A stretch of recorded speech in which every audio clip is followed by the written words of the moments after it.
Hi everyone. Welcome to the class of Literary Theory. We are going through the fifth module, Post-colonialism, Postmodernism and Eco-criticism. In our last class, we covered eco-criticism and anthropocentrism. Today, I will be introducing shallow ecology versus deep ecology and environmental imagination. I know all of you are very familiar with ecology.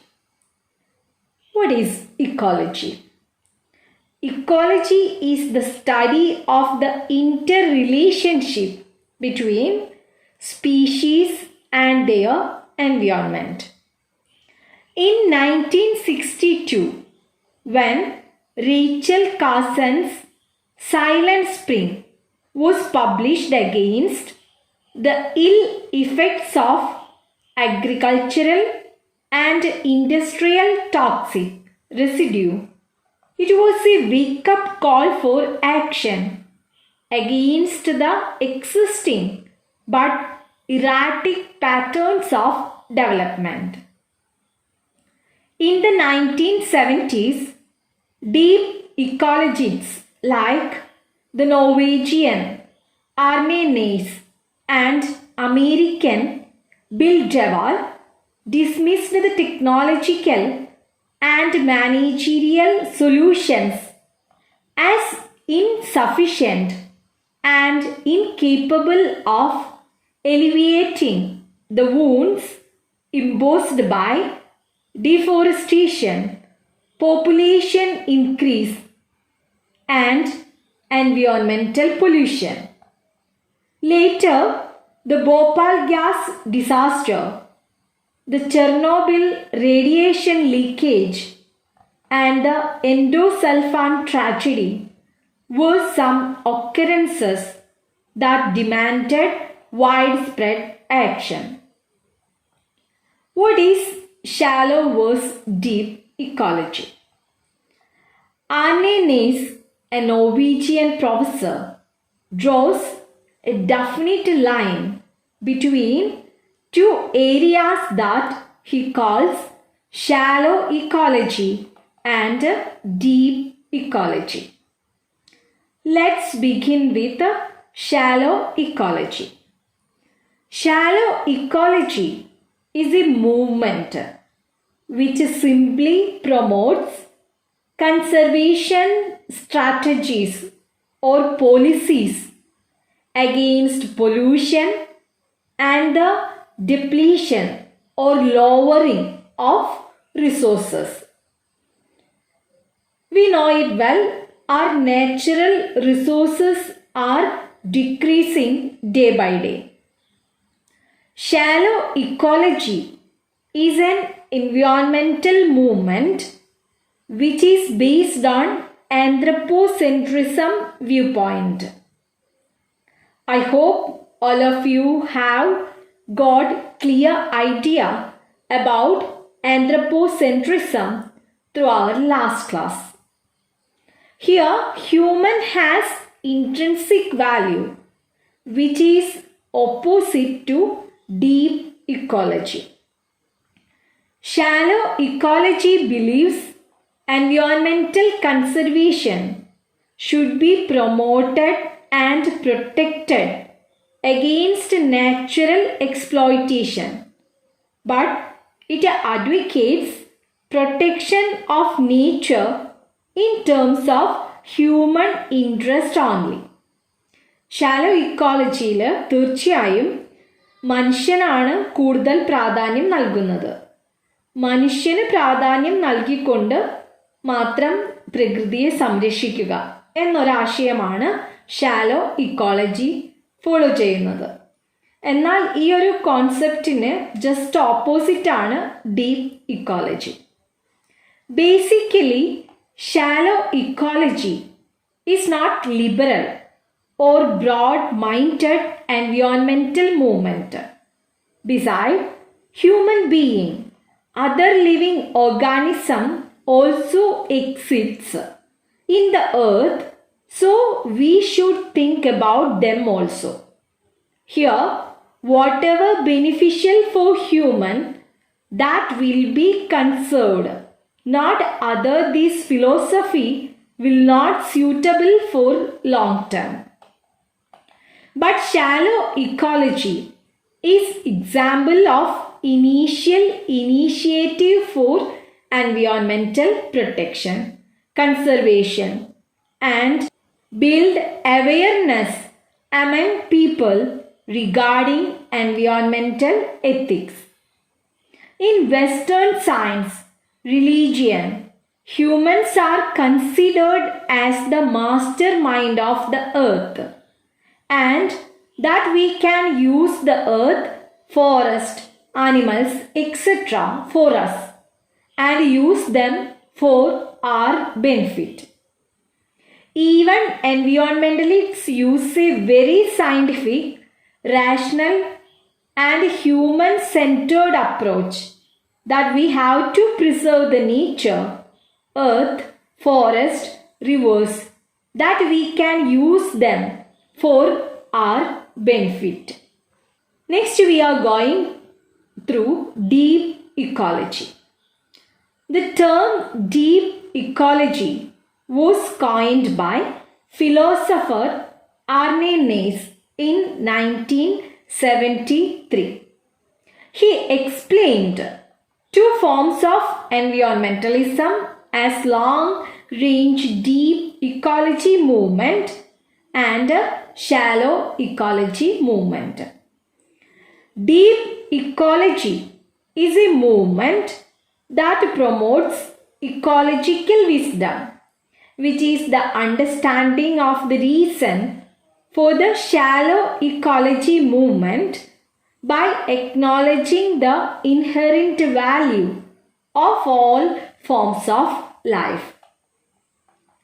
In deep ecology, human being is a component of the earth. Like human, other living organism has the right to live and flourish.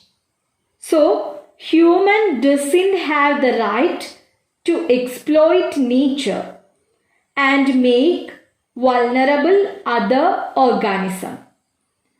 Deep ecology contains deeper questions like why and how about the impact of human life as one part of the ecosystem.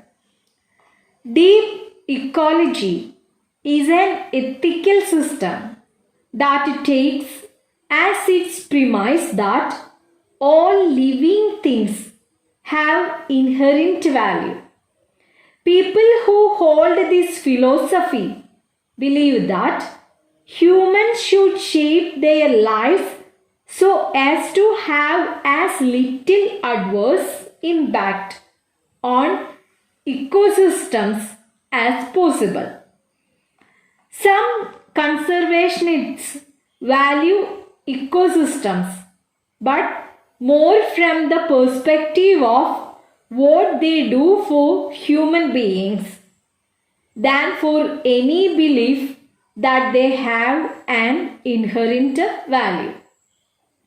They always give importance to provide beauty, clean air and water, medicine, food and opportunities for recreation.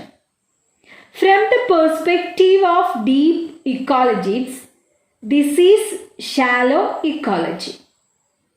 Others believe that ecosystems have inherent value, but that it is never as important as human beings.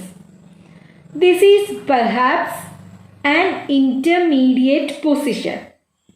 Deep ecology takes into a consideration human needs but calls them to spare as much life as possible by living a life that is mindful to the value of all non-human life.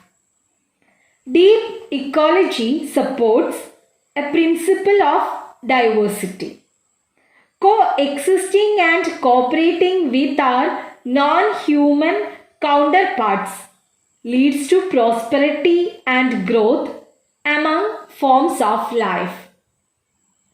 The diversity among the species and within the species offer many life enhancing behaviors, characteristics, and ways of life to be brought together. This principle reaches beyond relationships between different species. It extends over human to human relationships as well. Deep ecology recognizes that with diversity comes different classes which can be divided in the exploiters and the exploited. These divisions are not diversity in a positive sense. They are diversity driving species apart and eliminating a relationship that shows value to other forms of life. Then we can make a difference with a deep ecology. Sometimes when humans commit to making a difference, they only take into consideration the issues of pollution and resource depletion rather than looking at the bigger picture. Looking at the bigger picture means to see that the problem causing these issues needs to be resolved before a movement towards minimizing pollution and conserving resources will be successful. This problem is that humans do not always understand the responsibility we have to our earth and are not always aware of important principles such as biospherical egalitarianism. What is biospherical egalitarianism? It claims for an equality of intrinsic value across human and non-human nature, or the principle of diversity. Due to a state of human ignorance, the complexity of our biosphere makes it difficult to understand if not broken down into proper divisions. Humans must be completely interactive with their thoughts when thinking of all forms of life and their inherent values, and must think deeply about what these things mean rather than how they make us feel. We must live lives full of deep and intentional thought processes in order to avoid the overwhelming complexity of the world we live in, to muddle our minds into a complicated mess. In order to be sure that the message of the deep ecology movement is not conveyed improperly, it is most effective to promote it on a small scale level and build up from there. Many conservation efforts are made by centralized organizations such as the United States federal government. To break this down, concepts must first be introduced on a smaller scale, such as local organizations or even in the family unit. To infiltrate society with the uncommon ideas of the deep ecology movement, Small-scale systems must be made aware first so that the systems come together and ecological wisdom can become common knowledge across the larger system society. Then we can go through the main points relating deep ecology. It values of life forms. It is based on ecocentric view. Another name of deep ecology is ecologism. It believes nature has intrinsic value and human just one part of organism community. You don't forget that this term was coined by Arne Naess. These are the very important characteristics of deep ecology. It is very important we first must educate the people on why we should care about the earth before we will be able to convince them to care about the earth. This is how we bridge the gap between shallow and deep ecology. Next, we are moving to environmental imagination. What is environmental imagination? Poems, stories, and essays are not written in a vacuum.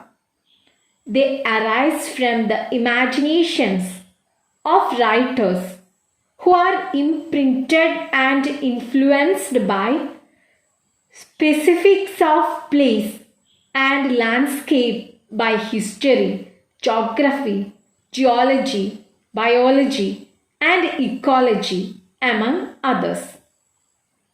And the texts that writers create are also situated in and imprinted by particular bioregions and multiple environments, often subtle and complex. Since the 1980s, environmental issues have occupied an increasingly central place in contemporary fiction.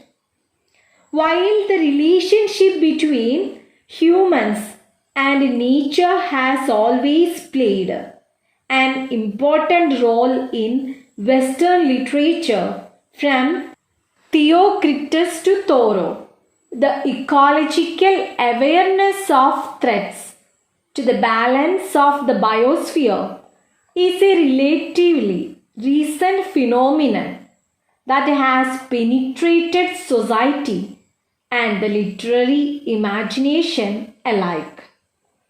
The notion of the Anthropocene, a new geological epoch characterized by the impact of human activities, has become established as a category of the literary imagination. While nature has come to the fore as an autonomous narrative force, no longer readable exclusively as a reflection of the subject's emotions. In this regard, Lawrence Beall, one of the founders of eco-criticism, writes that an environmental text is one where the non-human environment is present not merely as a framing device but as a presence that begins to suggest that human history is implicated in natural history. This implies a non-anthropocentric logic, one that is no longer preoccupied solely with human interests. The ethical dimension involved in this approach demands renewed attention to the referentiality of literature and indeed to literary commitment, also in contexts such as that of France, marked by self-reflexive formalist experimentalism in the post-war period. Large-scale debates over dumping, North versus South environmentalism.